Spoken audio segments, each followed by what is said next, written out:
বললাম তো চাঁদাবাজি তো বেটার আপনার জাকাতের চেয়ে, ফেতরার চেয়ে। জাকাতের চেয়ে চাঁদাবাজি উত্তম। একটিবার বাক্যটি পড়ুন, দ্বিতীয়বার ভাবুন। একটি মুসলিম সংখ্যাগরিষ্ঠ দেশের জাতীয় সংসদের একজন আইন প্রণেতা, যিনি কিনা ক্ষমতাসীন দলের প্রতিনিধিত্ব করছেন, তিনি লাইভ টকশোর ক্যামেরার সামনে বসে অত্যন্ত দম্ভের সাথে উচ্চারণ করলেন এই ভয়ঙ্কর কথাটি। ইসলামের পঞ্চম স্তম্ভের অন্যতম একটি পবিত্র স্তম্ভ জাকাতকে তিনি সরাসরি তুলনা করলেন সমাজের অন্যতম জঘন্য অপরাধ চাঁদাবাজির সাথে। শুধু তুলনা করলেন না, চাঁদাবাজিকে জাকাতের চেয়ে উত্তম বা শ্রেয় বলে রায় দিয়ে দিলে। বাংলাদেশের রাজনীতির এই চরম অবক্ষয় এবং আদর্শিক দেউলিয়াত্বের নতুন এক ভয়ঙ্কর থ্রিলারে আজ আপনাদের স্বাগতম। আজ আমরা কথা বলবো বিএনপির সংরক্ষিত আসনের এমপি নীলোফার চৌধুরী মনির এই চরম অধ্যত্বপূর্ণ মন্তব্য, ধর্ম অবমাননার পেছনের রাজনৈতিক স্পর্ধা, ক্ষমতাসীন দল হিসেবে বিএনপির রহস্যময় নীরবতা এবং তথাকথিত ইসলামী দলগুলোর চরম সুবিধাবাদী রূপ। জাকাত কোনো সাধারণ দান বা খয়রাত নয়, এটি ইসলাম ধর্মের 5টি মূল স্তম্ভের একটি, যা প্রত্যেক সামর্থ্যবান মুসলিমের উপর মহান আল্লাহ তাআলা সরাসরি ফরজ বা বাধ্যতামূলক করে দিয়েছেন। জাকাত হলো সম্পদের পরিশুদ্ধি এবং অর্থনৈতিক বৈষম্য দূর করার একটি ঐশী বিধান।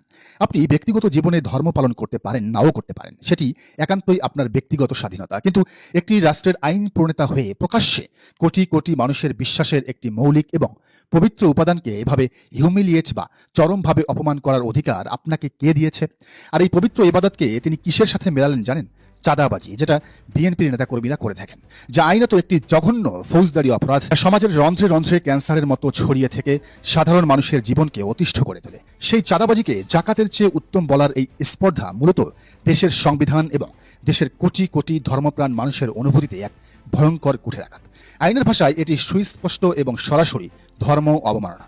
বাংলাদেশের দণ্ডবিধির 295 ক ধারা অনুযায়ী ইচ্ছাকৃতভাবে কোনো শ্রেণীর মানুষের ধর্ম বা ধর্মীয় বিশ্বাসকে অবমাননা করা একটি জামিন অযোগ্য এবং শাস্তিযোগ্য অপরাধ। এই একটি মন্তব্যের জন্য নীলোফার চৌধুরী মনির নামে তাৎক্ষণিকভাবে 295 ক ধারায় মামলা হওয়ার কথা ছিল, তাকে গ্রেফতার করার কথা ছিল। কিন্তু মামলা, বিচার বা আইনের শাসন এসব কি আর বর্তমান ক্ষমতাসীন সরকারি দলের এমপির ক্ষেত্রে খাটে?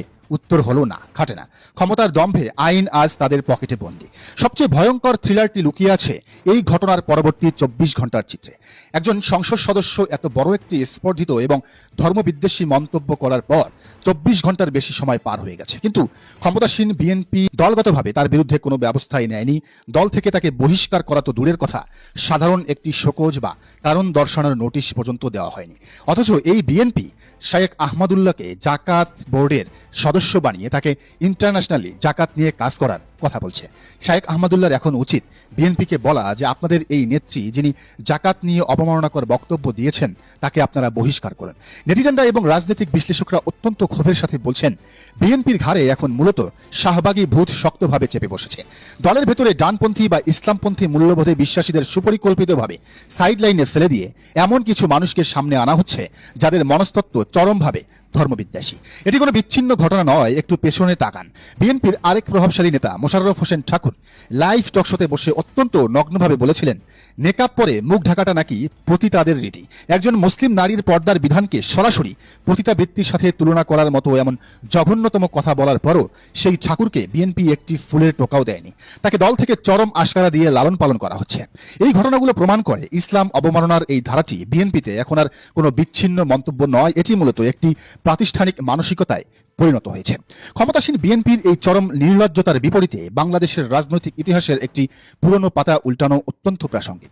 পতিত স্বৈরাচার আওয়ামী লীগের আমলে খোদ শেখ হাসিনার অত্যন্ত ক্ষমতাধর মন্ত্রী ছিলেন আব্দুল লতিফ সিদ্দিকী। তিনি যখন নিউ ইয়র্কে বসে পবিত্র হজ এবং তাবলিগ জামাত নিয়ে কটু মন্তব্য করেছিলেন, তখন কিন্তু আওয়ামী লীগ সরকার তাকে ছাড় দেয়নি।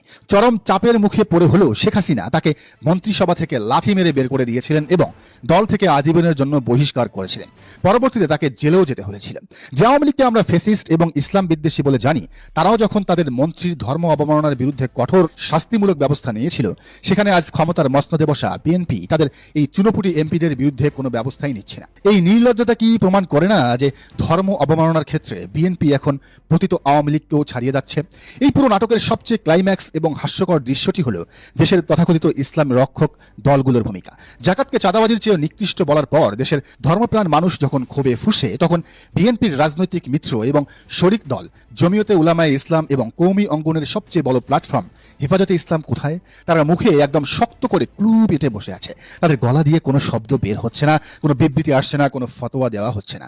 অথচ এই একই দলগুলো যখন জামায়াতে ইসলামের কোনো নেতার সামান্য রাজনৈতিক সিদ্ধান্ত নিয়ে প্রশ্ন ওঠে, তখন তাকে অন ইসলামিক, মৌদুদি ফিতনা বা বাতিল আকাইদ বলে ফতোয়ার ঝড় তুলে দেশে ভাসিয়ে দেয়। জামাতকে গালি দেওয়ার সময় তাদের গলার রগ ফুলে যায়। আজ সরকারি দলের এমপি যখন সরাসরি ইসলামের মূল স্তম্ভ জাকাতকে অপমান করছে, তখন তাদের সেই হুঙ্কার কোথায় গেল? ক্ষমতার হালুয়া রুটির ভাগ এবং সরকারি সুযোগ সুবিধা হারানোর ভয়ে কি তারা আজ নীরব? এই সিলেক্টিভ ফতোয়া বা সুবিধাবাদী ইসলামী রাজনীতি দেশের সাধারণ ধর্মপ্রাণ মানুষের কাছে তাদের মুখোশ চিরতরে খুলে দিয়েছে। ক্ষমতার দম্ভ হয়তো মানুষকে অন্ধ করে দেয়, কিন্তু দেশের সাধারণ মানুষ অন্ধ নয়। নীলুফার চৌধুরী মনি বা মোশাররফ হোসেন ঠাকুররা হয়তো ক্ষমতার ছায়া বসে আইনি সুরক্ষা পাচ্ছেন, কিন্তু তারা দেশের সংখ্যাগরিষ্ঠ মানুষের হৃদয়ে যে ক্ষোভের আগুন জ্বালিয়ে দিয়েছেন তা সহজে নিববে না। ধর্মপ্রাণ মুসলিমদের এখনো একটি ক্ষীণ প্রত্যাশা রয়েছে, তা হলো বিএনপির শীর্ষ নেতৃত্ব হয়তো হুঁশ ফিরবে এবং নিজেদের রাজনৈতিক অস্তিত্ব বাঁচানোর তাগিদেই এই ধর্মবিদ্বেষীদের বিরুদ্ধে কঠোর সাংগঠনিক এবং আইনি ব্যবস্থা গ্রহণ করবে। আর যদি তারা তা না করে, তবে মনে রাখতে হবে যে দেশের মানুষ ধর্ম অবমাননার প্রতিবাদে স্বৈরাচারী শাসনকেও কাঁপিয়ে দিতে পারে। সেই দেশের মানুষ এই অহংকারী এবং দলদাস এমপিদের চরম পরিণতি নিশ্চিত করতে খুব বেশি সময় নেবে না। জাকাতকে অপমান করার এই স্পর্ধা হয়তো খুব শিগগিরই তাদের রাজনৈতিক কফিনের শেষ পেরেক হয়ে দাঁড়াবে। দর্শক, বিষয়টিকে আপনি কিভাবে দেখছেন? জানান মন্তব্যের ঘরে।